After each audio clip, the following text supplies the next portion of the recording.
Hello and welcome, this is Redditosker. Today we're going to be doing a review of Tunic, an indie game developed by a small team with the lion's share of the work being done by one person. Tunic is an isometric action-adventure game that looks like The Legend of Zelda and plays like Dark Souls, and the developer has said that those two series are a big inspiration. Like in Zelda, you are in an openish world and are free to wander. But access to areas is limited until you acquire the tool, the power-up, or the piece of information that will let you proceed in a given direction.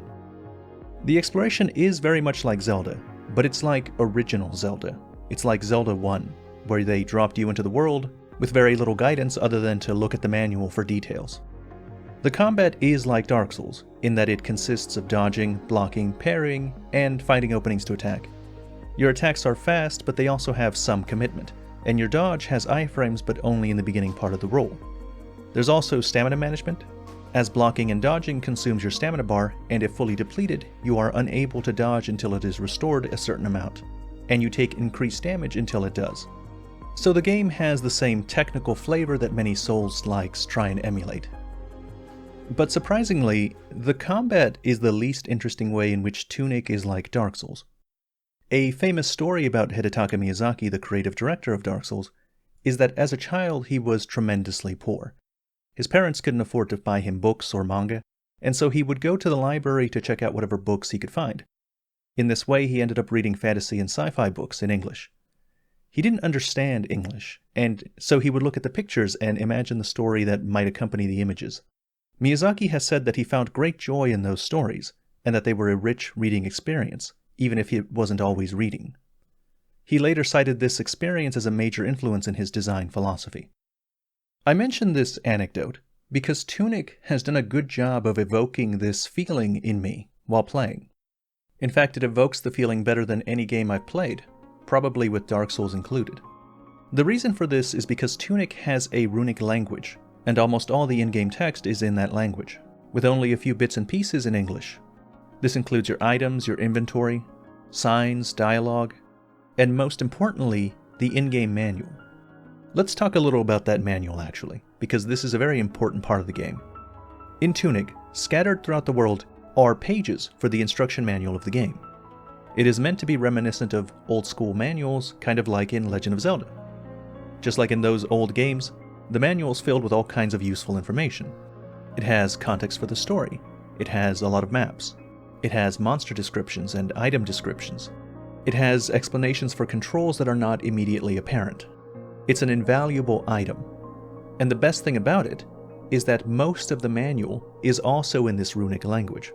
Most of it is inscrutable, with only key phrases and words being in English, which causes you to stare intently at this manual, look at the pictures and the words that you do see in English, and try to infer their meaning.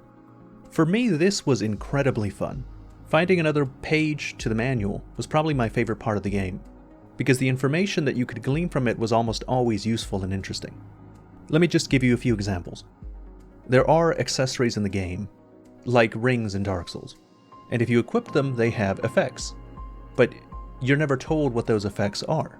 The manual, thankfully, has a few pages that show those pieces of equipment, and their names are in English.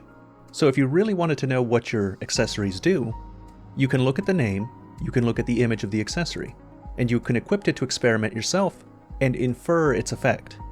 Likewise, there might be a piece of information that you need to progress through the game. Maybe you've been gated off of several areas and you don't know what to do. Well, in that case, if you look at your manual and you skim through it, you might discover the information that you need to get through those obstacles. And when you realize it, you'll be like, wait a minute, I could have done that all along. You'll realize that you never were really gated from exploring those areas. You simply lacked the knowledge. And now that you have it, you're free to explore. Finally, the manual gives you context for the story. There are pages describing the events of the game and what you're doing and why you're doing it. But most of these words are in the runic language as well. And so, like Hidetaka Miyazaki before us, we have to stare at those images, look at the few words we do understand, and try and imagine what the story's about, try and imagine what the game is trying to tell us. And for me, that was phenomenal. The pages are dispersed carefully by the developers in places where they think you should have them, because it's a real risk to design a game in this way. You can't have too many players miss out on picking up important pages when the manual is so critical to the experience that Tunic's trying to provide.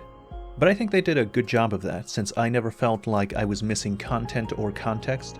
There was only one time where I felt like I should have a page that I didn't, because I was in an area where I knew for sure there would be a map, and that bothered me enough that I went back to where I thought it could be and found it. But even if I didn't have that specific page, that wouldn't have broken the game for me or stopped my progress. I could have chosen to ignore it. It was a personal decision to value it as highly as I did. Now, in my opinion, the best part of Tunic is this communication of information through inference. I constantly felt like my brain was awake during this game, which I think is unusual because as you play a game, you become more accustomed to its mechanics, you become more accustomed to whatever it is that you're doing. And even something like high-paced combat can become mechanical and effortless. But with Tunic's focus on inference, I was on the lookout for familiar patterns, which brings me to the last important part of what makes Tunic enjoyable. At a certain part in the game, you'll be able to just challenge the final boss and end the game. But the game has multiple endings, and if you want to get the true ending, for you the game won't really be finished, you'll be more like 3/4 of the way through. And at this point the game for you changes. There will be no longer anything significantly challenging in combat for you, and the game will rapidly shift into a difficult puzzle game. You'll stop playing a game that's similar to Dark Souls and Zelda, and start playing a game that's closer in nature to something like The Witness or Fez. The puzzles you'll have to face to get the true ending crank up in difficulty a lot, and the final puzzle itself will be this massive, but also quite excellent puzzle that will test your inference and pattern recognition skills. But it'll be fun because throughout the course of the game you'll have step-by-step iterated upon your understanding of how the puzzles work. You will have come to understand the language of the puzzles of Tunic. I cleared it without a guide, and I can say that it was probably the most satisfying puzzle experience I've had in a video game. Really felt like a genius after solving it. And I don't at all regret all of the time that I spent writing on a piece of paper. Probably. Now let me touch a little bit on the story. The story is developed pretty much how I explained it. You infer it through what you see in-game, and what you can extract out of the manual pages. Overall, I would say that the story was pretty okay. I have no major complaints, nor anything really that could be considered a criticism. It was a perfectly enjoyable experience.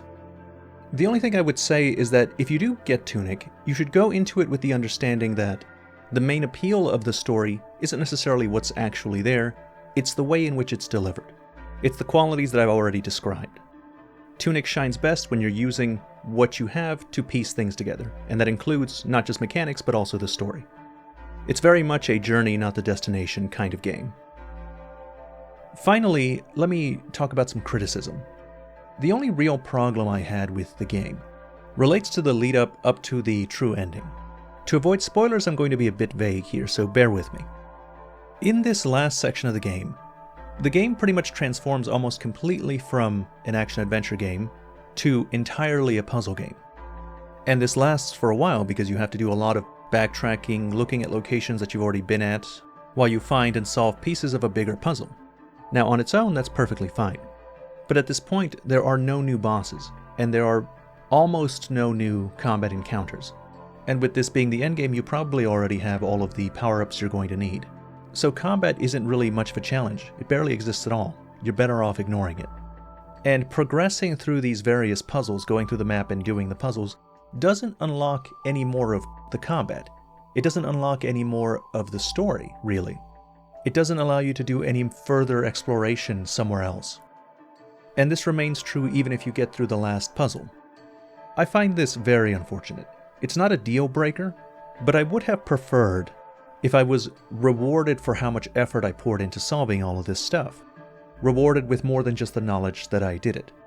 Interesting story or gameplay slices that I have yet to see, sandwiched between these various smaller accomplishments, and then some content after the final puzzle with some meat on its bones, would have been greatly appreciated. It would have gone a long way.